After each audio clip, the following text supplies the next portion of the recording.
बिस्मिल्लाहिर्रहमानिर्रहीम। अस्सलाम वालेकुम जी। तो दोस्तों, मेरी आज की वीडियो का टॉपिक अज़रबैजान में स्टूडेंट के रिलेटेड है और टर्की की भी कुछ इन्फॉर्मेशन है जो मैं आपके साथ थोड़ी सी जनरल इन्फॉर्मेशन शेयर करूंगा और उसके बाद फिर आपके साथ मुख्तलिफ वीडियोज़ में टर्की के बारे में भी डिटेल के साथ आपके साथ जो वीडियोज़ हैं, इन्फॉर्मेशन है, वो शेयर करता रहूँगा। तो चूँकि बहुत से लोग अज़रबैजान में स्टूडेंट एडमिशन के बारे में पूछ रहे थे, तो अज़रबैजान में स्टूडेंट एडमिशन जो हैं वो ओपन हो चुके हैं और यूनिवर्सिटी उनको एक्सेप्टेंस लेटर भी इशू कर रही है अब। तो जिन लोगों को अज़रबैजान में एडमिशन करवाना है, स्टूडेंट एडमिशन, तो उनके लिए अपॉर्चुनिटी अब ओपन हो चुकी है।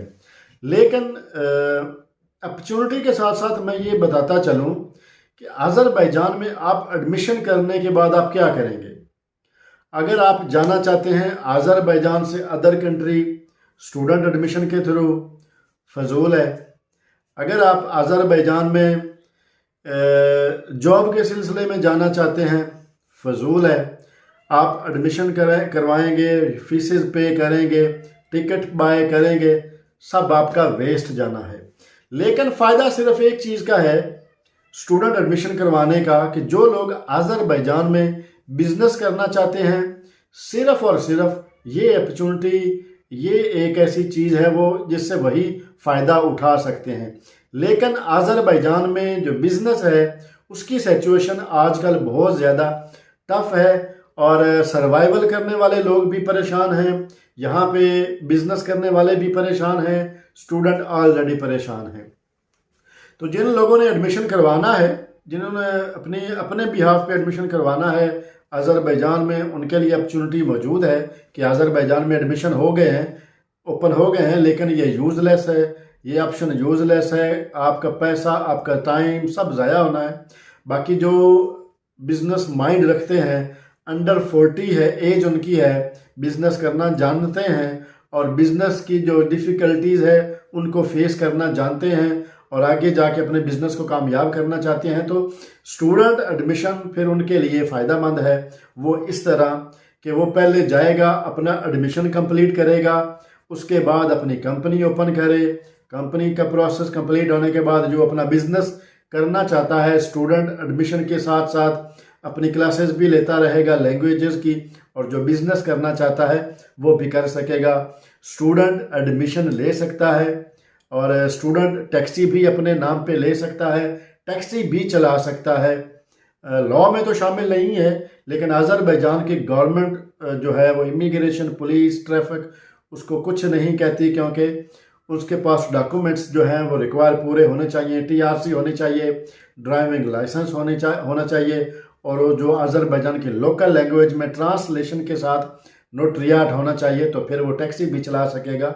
लेकिन अगर वो एडमिशन करवाने के साथ साथ कोई और प्लान कर रहा है, जैसे कि मैं किसी और कंट्री का वीज़ा लगवा के चला जाऊंगा या मैं कुछ और बेनिफिट ले लूँगा, तो वो सारे के सारे यूज़लेस हैं। लेकिन एडमिशन फिर भी ओपन हो चुके हैं। उसके बाद काफ़ी लोग मुझसे पूछ रहे हैं कि अज़रबैजान में तो आपने इन्फॉर्मेशन दी है, कंपनी कैसे ओपन होती है, बिज़नेस कैसे ओपन होता है, क्या क्या उसके फ़वायद थे। देखिए, कोई भी चीज़ होती है वो ऑन ग्राउंड रियलिटी के साथ इन्फॉर्मेशन जो है वही यूज़फुल होती है। सम टाइम ऐसे हालात बन जाते हैं कि कुछ भी नहीं जो होता, जो जिस बिज़नेस की कोई वर्थ नहीं होती, कोई उसमें जान नहीं होती, वो बिज़नेस यानी उन दिनों में प्रॉफिट दे रहा होता है, ये कुछ टाइम के लिए होता है। तो इसीलिए जो टाइम के हिसाब से इन्फॉर्मेशन होती है वही मैं भी इन्फॉर्मेशन आपके साथ डिलीवर करता हूं, और जो बाकी अज़रबैजान में यूट्यूबर हैं वो भी इसी हिसाब से आपके साथ इन्फॉर्मेशन जो है वो शेयर करते हैं कि जो करंट सिचुएशन है उसके हिसाब से कौन सा बिजनेस किस लेवल का आपको प्रॉफिट दे रहा है।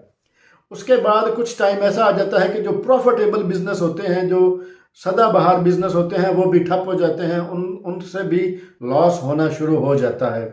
तो अभी टर्की में 3 किस्म की कंपनी ओपन होती हैं। एक तो सोलो कंपनी होती है, जो एक शख्सी कंपनी, एक बंदे के नाम पे, जो कि काफ़ी लोगों ने इस्तांबुल में ओपन की हुई हैं। और एक LLC कंपनी होती है। उसके बाद और एक और बहुत बड़ी कंपनी होती है जो हमारी पहुंच से नॉर्मल मिडल लोगों की जो पहुंच है उससे वो बहुत आगे चली जाती है। सोलो और एलएलसी टर्की में ये यूजफुल कंपनी है। सबसे ज़्यादा जो है वो सोलो कंपनी लोग ओपन करवाते हैं, ख़ास करके वो लोग जिन लोगों ने इस्तांबुल टर्की से कहीं आगे मूव होना है। लेकिन कुछ चीज़ें ऐसी होती हैं जो वो मिस कर जाते हैं, आगे जाके वो उनकी उस रिक्वायरमेंट को पूरा नहीं करते और जिसकी वजह से उनके वीज़ा भी रिजेक्ट हो जाते हैं। लेकिन जो उन चीज़ों को फॉलो करते हैं फिर वीज़ा भी वही हासिल करते हैं। लेकिन ये सारी चीज़ें मैं डिटेल के साथ बताऊंगा नेक्स्ट वीडियो में, ताकि आप लोगों को समझने में आसानी हो, काम करने वालों को भी समझने में आसानी हो, और जो टर्की से आगे मूव करना चाहते हैं उनको भी समझने में आसानी हो। तो जो लोग अज़रबैजान में एज स्टूडेंट जाना चाहते हैं उनके लिए तो ये एक अच्छी न्यूज़ है। लेकिन ये मत सोचिए कि अज़रबैजान में जाके कोई बहुत बड़ी इन्वेस्टमेंट के साथ बहुत बड़ा प्रॉफिट भी आप ले सकते हैं। अज़रबैजान में अब ऐसा नहीं रहा, हालात बहुत ज़्यादा चेंज हो गए हैं और बहुत से लोग ऐसे जो बिज़नेस माइंड लेकर आए हैं अज़रबैजान में वो भी डिसअपॉइंट हुए हैं, क्योंकि काफ़ी हालात अज़रबैजान के बदल चुके हैं। जॉब्स तो ऑलरेडी पहले ही नहीं थी, बिज़नेस के जो हालात थे वो भी बहुत ज़्यादा बुरे हो चुके हैं, और ये उन लोगों के लिए भी बुरे हो गए हैं जिनका 5 साल 6 साल 7 8 10 साल का एक्सपीरियंस था। उन लोगों के लिए भी ये हालात बहुत ज़्यादा बुरे हो चुके हैं। मेरे बहुत ज़्यादा दोस्त हैं जिनकी ये वेल्डिंग जो जो दरवाजे खिड़कियां बनाने वाले हैं, जो सबसे ज़्यादा प्रॉफिटेबल बिज़नेस समझा जाता था, वो भी बेचारे बहुत ज़्यादा परेशान हैं। उनके पास भी वो ऑर्डर नहीं उस लेवल के आ रहे, अगर ऑर्डर आते भी हैं तो अज़रबैजान की करेंसी थोड़ी लो हुई थी 2015 के बाद। उसके बाद फिर प्राइसेस में जो है वो चेंजिंग होना शुरू हुई, लोगों का मुआश जो था वो सेम रहा, तो उस वजह से उनके प्रॉफिट पे भी असर पड़ा है, वो भी परेशान हैं।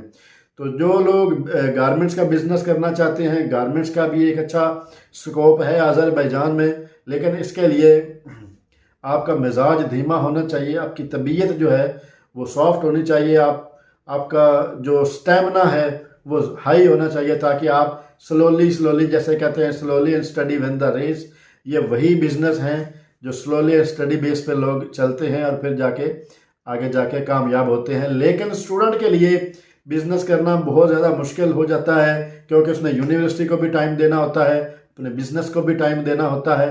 लेकिन जो टैक्सी है वो ज़्यादा सूटेबल है, टैक्सी से ही वो कंफर्ट भी रहता है, क्योंकि नाइट को भी चला सकता है, 24 घंटे टैक्सी चलती है। फिर यूनिवर्सिटी के बाद वो अपना टाइम दे सकता है टैक्सी के लिए भी। तो इंशाल्लाह मिलते हैं नेक्स्ट इन्फॉर्मेशन के साथ, जो कि मैं इंशाल्लाह आपको टर्की की कंपनी और उसके फ़वायद और उसके नुकसान और टर्की के जो हालात हैं उसके बारे में डिटेल से बताऊंगा, जो कि हो सकता है किसी के काम आ जाए। ठीक है दोस्तों, मिलते हैं नेक्स्ट वीडियो में, तब तक के लिए अल्लाह हाफिज़।